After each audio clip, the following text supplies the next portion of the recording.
High wind warning for the following counties in North Dakota: Burley, Emmons, Grant, Kidder, McLean, Mercer, Morton, Oliver, and Sioux.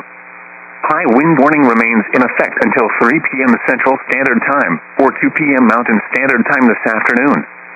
What? West to northwest winds around 45 miles per hour with gusts up to 70 miles per hour. Where? South Central and portions of southeast North Dakota. When? Until 3 p.m. Central Standard Time or 2 p.m. Mountain Standard Time this afternoon. The following impacts are expected. The high winds may damage power lines, roofs, small outbuildings, and signs. Tree branches may be broken. Travel will be very difficult, especially for high-profile vehicles. Additional details: a winter weather advisory also remains in effect through this afternoon. Secure holiday decorations and other outdoor objects that could be blown around. Use extreme caution when traveling.